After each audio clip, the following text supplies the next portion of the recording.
விழுப்புரத்தில் இந்த முறை திமுக வேட்பாளரையே நிறுத்த வேண்டும் என நிர்வாகிகள் கோரிக்கை விடுத்திருக்கிறார்கள். விழுப்புரத்தை விசிகாவிற்கு ஒதுக்க மாவட்ட திமுக நிர்வாகிகள் எதிர்ப்பு என தகவல் கிடைத்திருக்கிறது.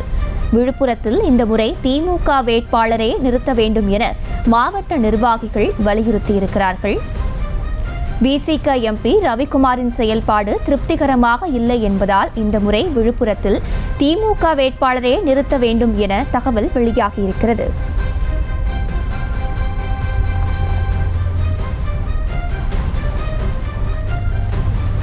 விவரங்களோடு இணைகிறார் செய்தியாளர் பாரிகார்த்திக். விவரங்கள்.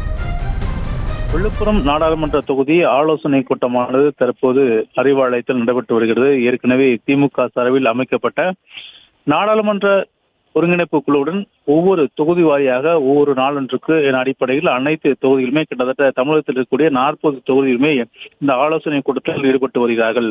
இந்நிலையில் இன்று மாலை விழுப்புரம் நாடாளுமன்ற தொகுதிக்குட்பட்ட ஆலோசனை கூட்டமானது நிறைவுற்றது. அதன் அடிப்படையிலே விழுப்புரம் தொகுதியில் கடந்த முறை பெற்ற வாக்குகளை விட இந்த முறை கூடுதல் வாக்குகள் பெற வேண்டும் என்று தற்போது தேர்தல் ஒருங்கிணைப்பு குழுவானது அறிவுறுத்தியிருக்கிறது. அதே போல ஒரு சில நிர்வாகிகள் விழுப்புரம் நாடாளுமன்ற உறுப்பினர் ரவிக்குமார் செயல்பாட்டில் அதிருப்தி இருப்பதாக தெரிவித்திருக்கிறார்கள். மேலும் வருகின்ற இந்த நாடாளுமன்ற தொகுதி தேர்தலை பொறுத்த வரைக்கும் திமுக சார்பில் ஒரு வேட்பாளரை நிறுத்த வேண்டும் எனவும் அப்போதுதான் திமுகவுக்கு அங்கு ஒரு முக்கியத்துவம் வாய்ந்த ஒரு இடமாக கருதப்படும் என்றும் குறிப்பாக கட்சியினருக்கு வாய்ப்பு வழங்க வேண்டும் என்றும் அவர்கள் கோரிக்கை வைத்திருக்கிறார்கள். மேலும் விழுப்புரம் தொகுதியின் கடந்த முறை பெற்ற வாக்குகளை விட இந்த முறை கூடுதல் வாக்குகள் பெற வேண்டும் என்றும் ஒருங்கிணைப்பு குழு அவர்களிடம் அறிவுறுத்தியிருக்கிறது.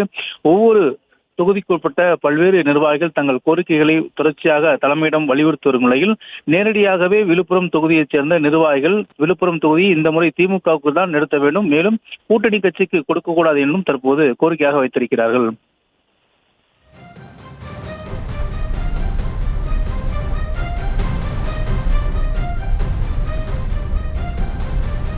விவரங்களுக்கு நன்றி பாரிகார்த்திக். செய்திகளை உடனுக்குடனும் துல்லியமாகவும் தெரிந்து கொள்ள சப்ஸ்கிரைப் பண்ணுங்க.